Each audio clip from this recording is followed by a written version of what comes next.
Halo guys, jumpa lagi dengan Pak Bangkit Sejarah. Kali ini kita akan belajar tentang sebuah peristiwa yang terjadi pada sekitar proklamasi, tepatnya 2 hari sebelum dilaksanakan proklamasi kemerdekaan Indonesia. Penasaran? Ikuti lebih lanjut video ini sampai selesai.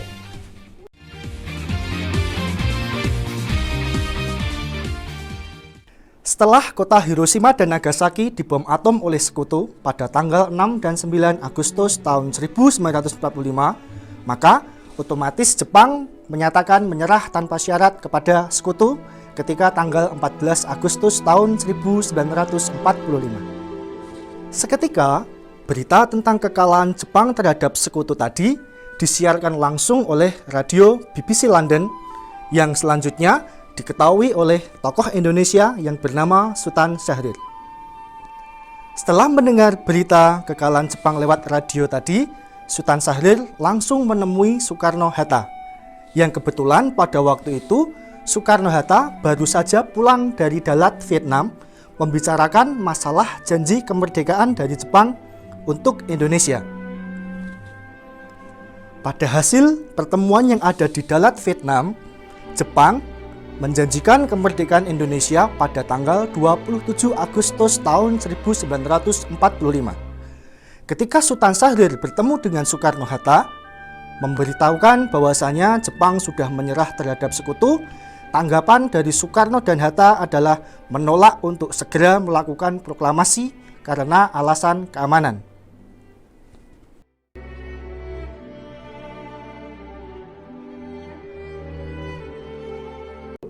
Karena usaha Sultan Syahrir tadi gagal, maka pada tanggal 15 Agustus tahun 1945, Sultan Syahrir bersama para golongan muda mengadakan rapat di laboratorium bakteriologi dengan menghasilkan sebuah kesepakatan bahwasanya Indonesia harus merdeka tanpa sedikit pun ada pengaruh dari Jepang.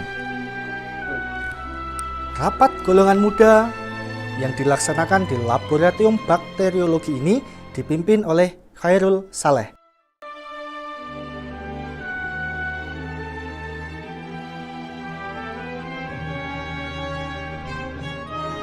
Untuk menindaklanjuti hal tersebut, maka Wikana dan Darwis pada pukul 10 malam segera menemui Soekarno dan Hatta untuk membahas kembali masalah kemerdekaan Indonesia.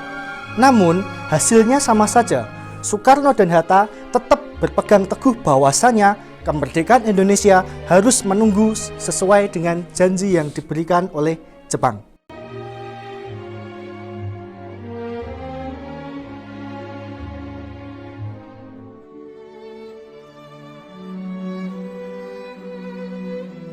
Karena usaha membujuk Soekarno-Hatta kembali gagal, maka golongan muda mengadakan rapat kembali di Cikini. Kali ini hasil rapatnya lebih tegas bahwasanya hari itu juga Soekarno-Hatta harus dibawa keluar dari Jakarta.